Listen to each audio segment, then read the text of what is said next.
Welcome to Be Your Own Fan TV, a web series designed to showcase all aspects of sports business and to provide fans with personal snapshots of the industry's heavy hitters. We're here at Major League Baseball Players Association offices in New York City, and what better way to end Season 2 of Be Your Own Fan TV? A sit-down with Executive Director Michael Weiner.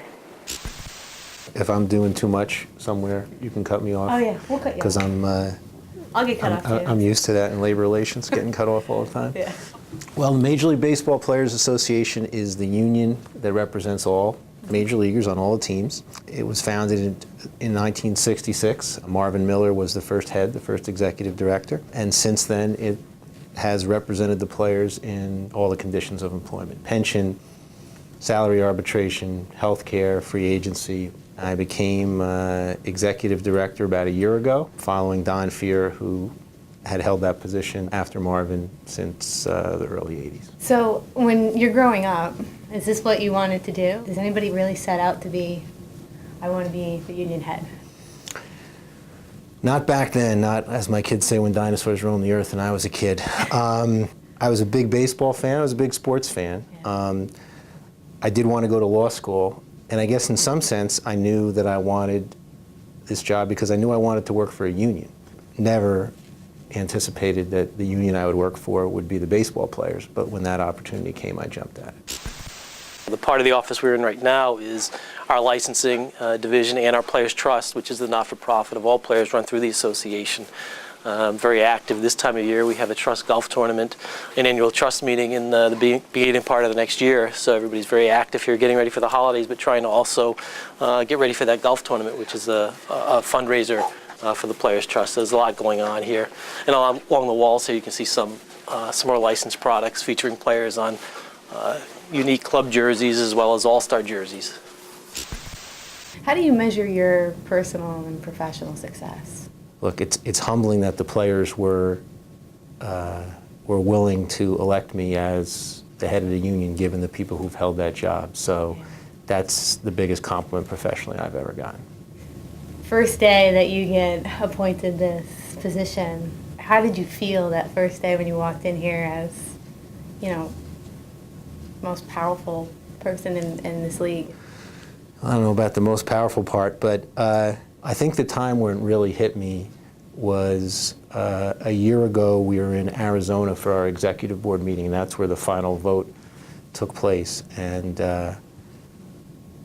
on Wednesday, after the vote had taken place, I went back to my room for a couple of minutes. I think I had some press interviews to do, but then it did kind of hit me that, hey, wait a second, this is different.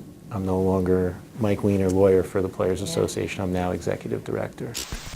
Anybody who calls the Players Association knows Rebecca. Rebecca's been here for quite a bit of time. I won't give up how long she's been here, but I've been here over 10 years and she's been here way longer than I have. So this is obviously the Players Association logo, and on this wall here we have our Players Choice logo, which anybody who buys a product that's licensed by the association will find. And then next to it is the Players Trust logo, again, the not-for-profit run out of the Players Association on behalf of all active Major League Baseball players. What a lot of people don't know is that when a company wants to use a group of players, they negotiate with the union for a license. And so we have, you know, in our toy store back here, all kinds of products. A great example, and one that was really neat these last couple of years in apparel, and I don't know if we have an example here, is something called the Signature Series, where players actually sit down in spring training, design a t-shirt, a hat, and a uniform jersey that speaks to their personality, and the players really enjoyed doing it. The fans seem to really connect with it. It's a chance to get a little bit of that personal story about the players. Can you just walk our fans through the process of how a CBA gets done? I mean, it can be different in different years as we've had the experience, but generally speaking, first there is a ton of preparation that each side has to do on its own. Try to generate a consensus as to what issues we'll bring to the table.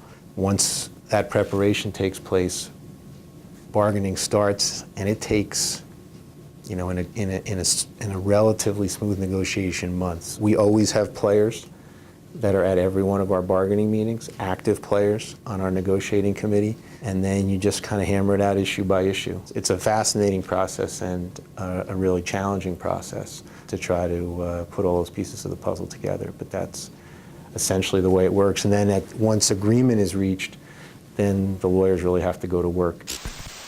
It'd be great to just touch upon some of the things that we were talking about earlier, which is the players' trust and a lot of the licensing aspect of the Players Association. Well, the players' trust is something that everybody here is really proud of, and the players take great pride in as well. And players get directly involved in giving back. Players, for as long as I've been involved with them, have always understood how fortunate they are to be able to play a game they love and to make this kind of living doing it. And they've always wanted to give back to the community. The trust allows them to do it collectively.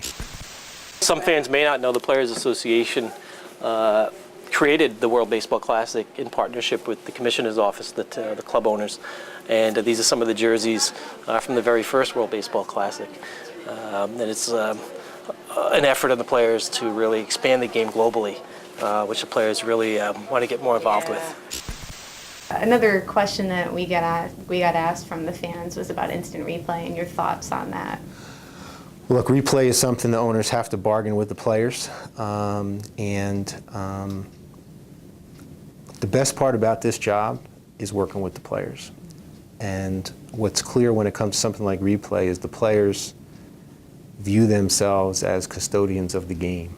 So when we have a debate about something like replay, it's exactly what fans would want. You know, it's players not as members of the Red Sox or the Mets or the Yankees or the Cubs or the Dodgers, but what's best for the game. We had a great discussion about replay at our recent player meetings, executive board meetings in Florida.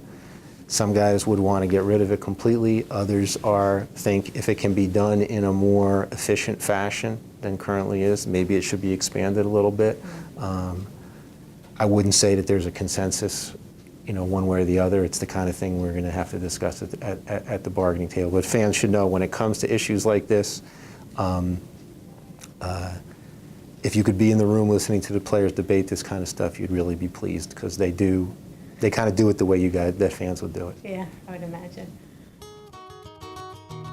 Thanks for tuning in. Until next time, you can suggest future guests and check for series updates by following Be Your Own Fan TV on Twitter.